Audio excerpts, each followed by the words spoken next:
Hi everybody, welcome back to Paleo Cooking Live. I'm Tina Wells, Paleo chef and certified Whole30 coach and certified health coach.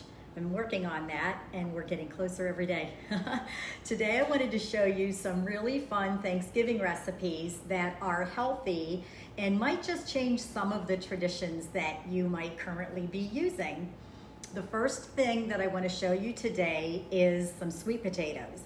This is so different than the sweet potato casserole that you're used to with the marshmallows and all that sweet gooey stuff, but it's so sweet and so delicious from the natural sweet potatoes, as well as a little touch of cinnamon and maple syrup. So let's get started. The first thing I want to show you is the cinnamon streusel sweet potatoes.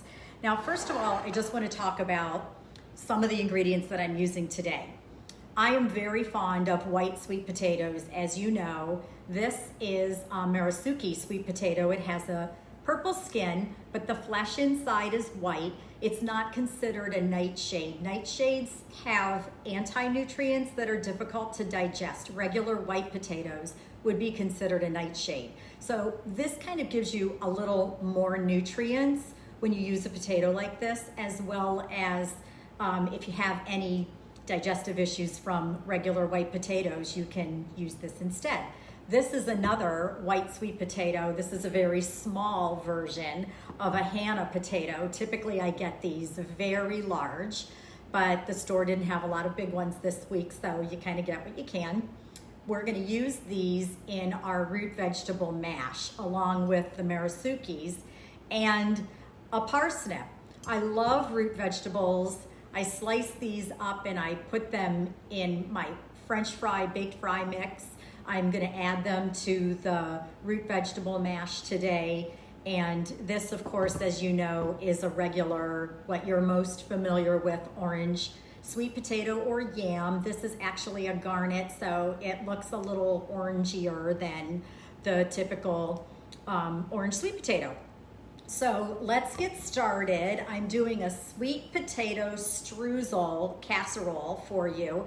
And I've already sliced some sweet potatoes, the orange ones. So I cut them in half after I peel them. And then I use my mandolin to just slice them very thin. So I set it on the medium setting. So they're not super thin like you would use for a potato chip if you were making potato chips at home. But they're not so thick that when they bake, they stay hard. And then what we're gonna do, I'm showing this to you two ways. I'm gonna show you a casserole style, which is already in the oven, and it's larger family style. And then I'm also gonna show you something fun that's a little different. I'm gonna do an individual in this little baking dish.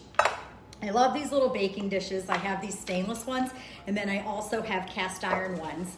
If you have little baking dishes like this, or even ceramic baking dishes, they're a really fun way to serve a side dish, and especially this year, depending on how many people you're actually going to have at your home for Thanksgiving, it's kind of nice to do something on a little smaller scale. So I'll show you both.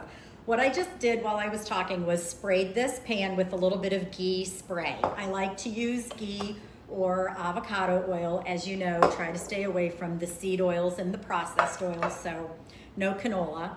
And the trick with this that makes it so beautiful is I take the slices and I stack them up like this in my hand, and then I'm just gonna shingle them as I put them into the dish. See if you can watch me do this, because I'm kind of going backwards.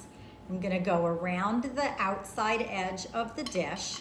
And I got this idea from back in my baking days when we used to do apple tarts with slices. So another option is do this in a pie dish. If you have a ceramic pie pan, that's a perfect vessel for this. And I already have some more potato slices here, so I'm just gonna stack them up. And I'm left-handed, so if you're watching this, I have the camera facing me, so it's mirror image. So if you're right-handed, you can see how to do this. Makes it a little easier for the rest of the world because there are so few of us left-handed people. So I'm just continuing to go around, and I'm packing them tight because what's gonna happen is as they cook, they're gonna shrink And you don't want them to dry out. You want them to stay packed in nice and tight, so when you scoop through it, they're nice and soft. And you can see this little dish is going to take a lot of potatoes. For a big casserole or like a 6x9 casserole, I would use about 3 pounds of sliced potatoes. And if you don't have a mandolin, I highly recommend picking one up. That white one that you've seen me use 1,000 times is, you know, from Amazon or something. I've probably had it for 30 years. It's still sharp. Of course, they may not make things like they used to, but in any case. So that's how the potatoes go in a lovely rounded pattern like this. And I'm just going all the way around. It almost makes a rosette shape. And because the potato slices are pliable, they sort of bend. And then in the center, I'm just going to use all of the smallest ones. So it looks like that. Okay? I could even get a few more in there. Really pack it tight. And you can just overlap them. If you don't want to do the pretty circular thing, you can just line them up. If you have a square dish, you can just go in rows rather than in a circle. And that's all there is to that. Now, what makes these really special is the sauce that we're going to make for on top. So in a skillet, I'm going to start with about 1/4 cup of ghee. Of course, ghee is just clarified butter. Let's see if I can get this burner more in the picture. There we go. So my ghee's pretty soft because, you know, I'm in Florida and it's still 80 degrees here. So I can pour it right out of the container, but just go ahead and scoop it. And then to that, I'm going to add 1/4 cup of maple syrup. And try and get a good quality organic maple syrup. The maple syrup does 2 things. It adds a little bit of sweetness to the potatoes, and it also, because it's a sugar, helps break down the potatoes so they cook nice and evenly. I'm just going to add a little bit of salt. And I'm using my induction burner set on medium, so medium heat for your stove. You just want to melt this until it's fragrant. And now I'm just going to do a little pinch of cinnamon. I love this Vietnamese cinnamon. It's organic. And that's just going to melt and sort of simmer for a little bit. I'm just going to turn that down so it stays on medium heat. And while that's doing that, get a spoon and give that a little stir. Just want to make sure that cinnamon is completely mixed in, not lumpy. And the next thing that I like to add is some fresh rosemary. I have some rosemary from my yard. I just strip it backwards. So I hold the branch up and pull backwards, and all the leaves come off. And we're going to chop about a tablespoon. So I'm just going to rough chop. Try and keep it on the cutting board. I don't like big giant pieces of rosemary, but I love the flavor, so I want it to be fragrant without getting a big bite of the rosemary. That looks really good, so I'm just going to drop that in. And it's starting to sizzle just a little bit. You can see. And I'm going to stir it together. Now this is enough, more than enough for this small casserole. But if you're doing a large family style casserole, go accordingly. So the recipe calls for about 3 pounds of potatoes. If you're doing more than that, and weigh your potatoes, get a kitchen scale, okay? Next piece of advice. Weigh your potatoes after you peel them, because you'll be surprised how much weight is on those peelings. So if you start with 3 pounds of potatoes unpeeled, it won't be 3 pounds when it's finished. And this is smelling so fragrant from the rosemary, and that's really pretty much all you want. You want to be able to smell that cinnamon and smell the rosemary infusing into the butter, into the ghee. I think I said this already, right? Ghee is just clarified butter, we know that. You've heard me say that 1,000 times too. And now I'm just gonna pour that, spoon it right over these sliced potatoes.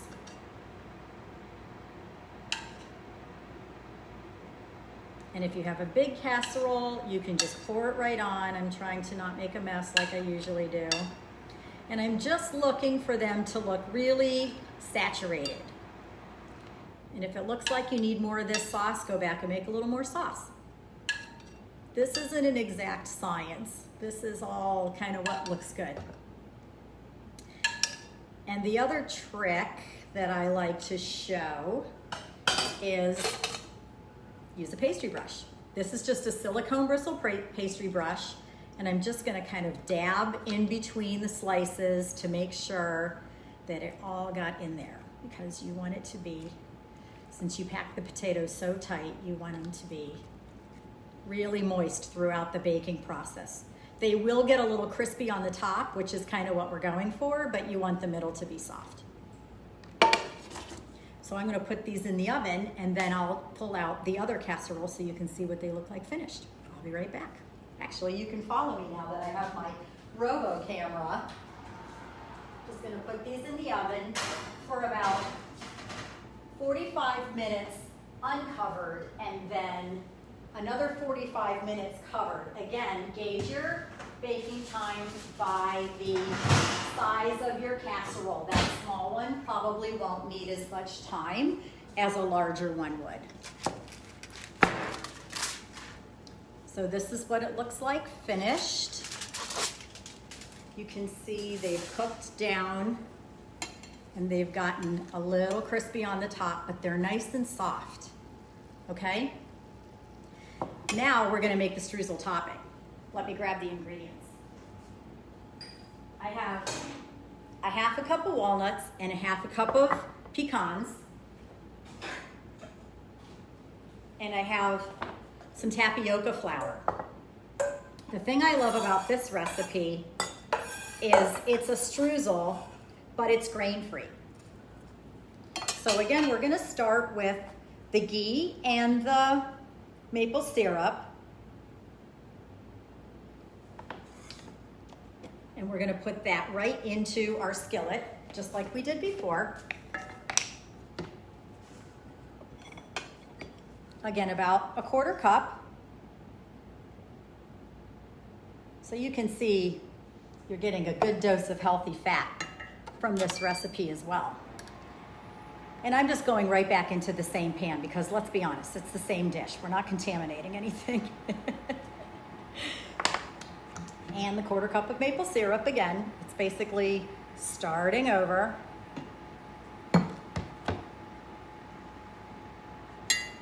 And a little bit of cinnamon. And I'll stir those together. And while that's warming up,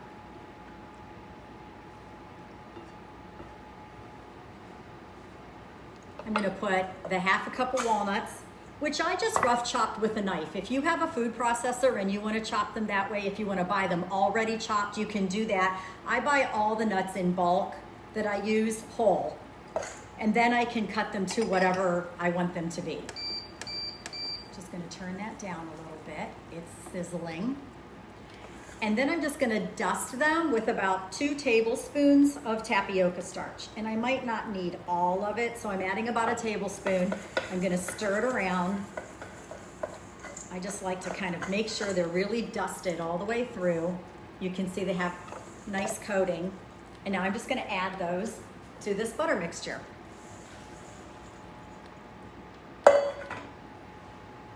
And I can turn the heat off at this point because I just want to make sure that the nuts are well coated with the butter and the tapioca starch, because what this is going to do is bake and thicken and become a nice crispy coating for on top of these sweet potatoes.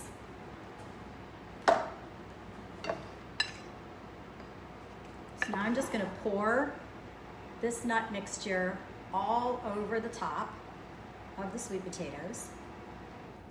And it's gonna go back into a 350-degree oven for about 10 or 15 minutes.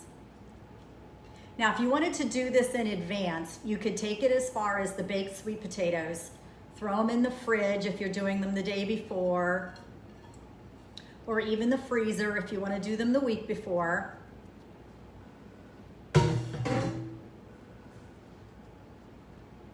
Just spreading those around. Also think about when you're doing a dish that has a lot of different flavor components that everybody gets a bite of everything. So make sure when you're putting a topping or putting an herb like the rosemary that it's distributed very evenly throughout the entire dish, because you don't want somebody to get too much rosemary and not enough of these yummy nuts.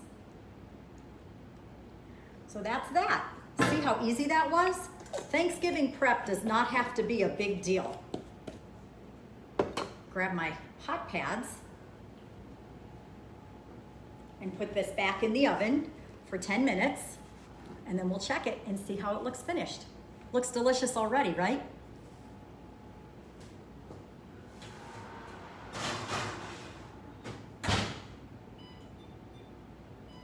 So I set the timer for 10 minutes, and the next thing I want to show you is the root vegetable puree.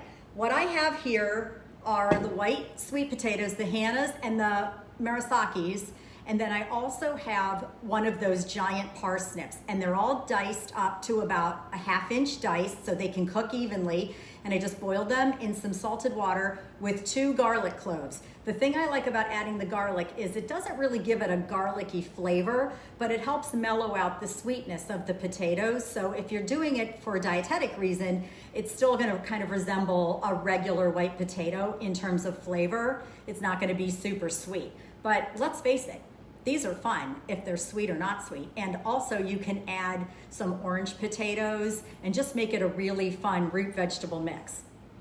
I'm just gonna drain these. I have a colander here in the sink.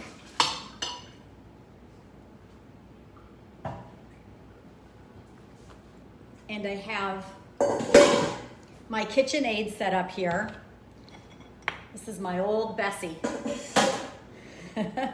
She's been with me for about 22 years, 23 years? Yeah, 23 years. And I have it set up with the paddle. If you prefer to just mash them by hand, you can do it the old-fashioned way with this. Or if you wanna, I don't really like to do the food processor. I think it makes it too pureed. I like them to have a little texture. So now these are drained. Just gonna put them right into the mixing bowl. And don't be afraid of using your big appliances. A lot of people think this is a big deal, but you know what?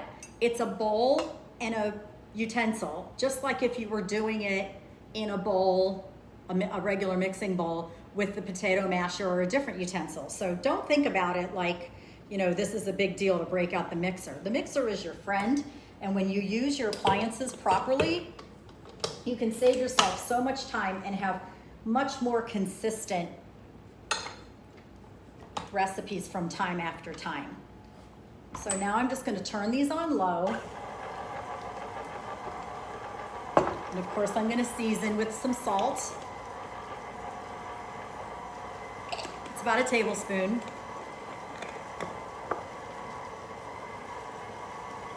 And that is locked in. Wipe up my mess here, because you know I love making a mess. And I'm gonna grab what I'm gonna add into this, which is going to be a 1/2 cup of chicken stock or bone broth. I prefer bone broth, but use what you like or what you have.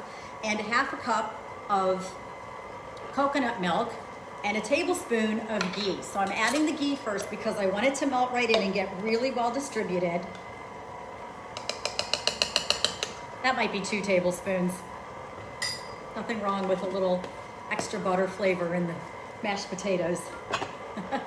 Let me grab the chicken stock. And this is organic coconut milk out of the can. I buy the 365 brand at Whole Foods. You can buy whatever you like. I prefer something that doesn't have a lot of additives. And I'm gonna scrape these potatoes down.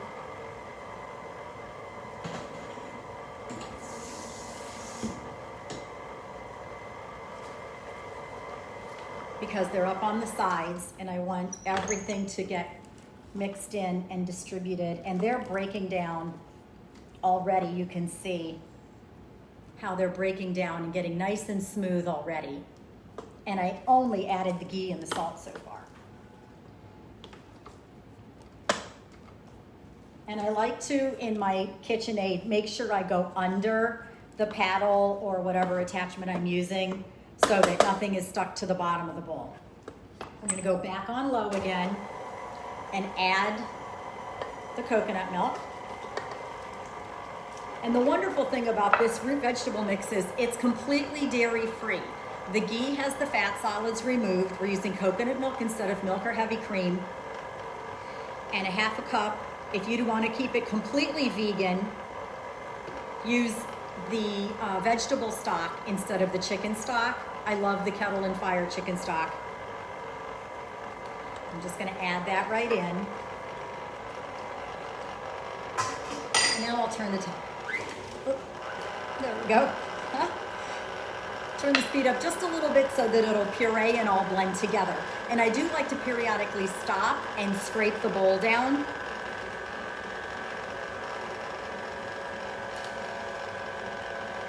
Who's with me today?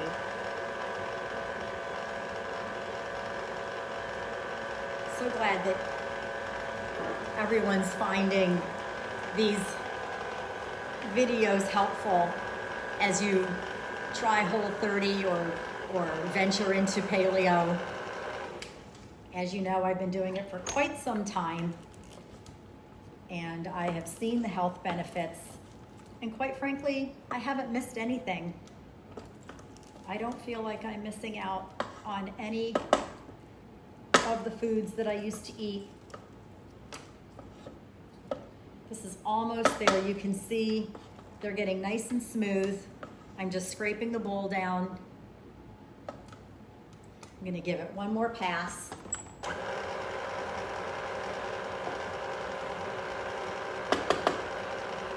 Now next week I'm gonna be on Tuesday instead of Wednesday, and I'm gonna be showing you a turkey. We're gonna be outside. We're gonna brine a turkey breast and then we're gonna grill a turkey breast. And I'm really excited about showing you how this works because so many people are afraid of grilling something of that size on the grill. You can do it with a full turkey. I'm just showing you turkey breast to keep it easy, but I have always grilled a turkey and roasted a turkey in the oven because I prefer to cook 2 small turkeys rather than 1 large turkey, because I just think that they stay nicer and more tender and juicier than trying to cook 1 giant bird. Turkeys don't cook at the same time. The breast meat's always going to dry out before the thighs are done. So if you do smaller ones, you're just minimizing that variation in time. And I'll get to cook outside. I haven't been outside since May. It's been so hot here in Florida. So here's our mashed potatoes. I keep calling them mashed potatoes, but it's really so much more than that. It's just all these delicious root vegetables mixed together. And look how nice and smooth and creamy that is. So delicious. And this recipe is already on my website. The other recipes are going to be on the website later today. And now I think we're close on those other sweet potatoes with the streusel topping. Let me get those out of the oven so you can see.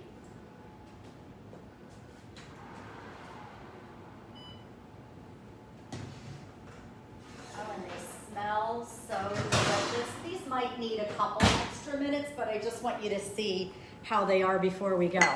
You can scoop through that and have delicious sweet potatoes with the crunchy streusel nut topping. It's gluten-free because there's no flour except for the tapioca in these potatoes.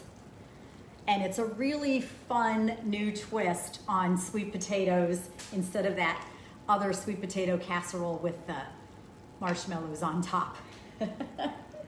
And I also wanted to let you know that I have recently been working on this focaccia recipe. I'm actually totally riffing off of a recipe from predominantly Paleo. She's one of my favorite people, and she makes this challah bread.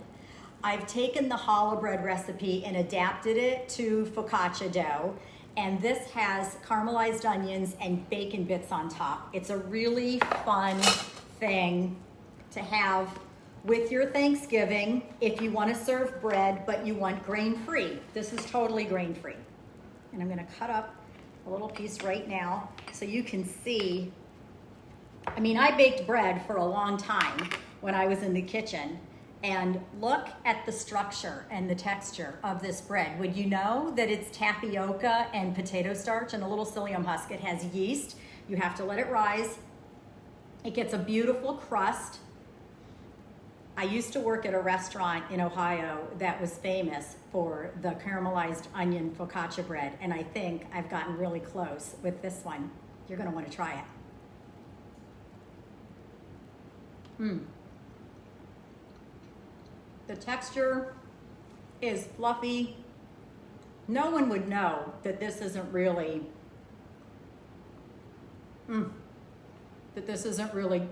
gluten-free or any type of grain-free. I'm telling you. Haha, Kim, what time's for dinner? I'm glad you love bacon.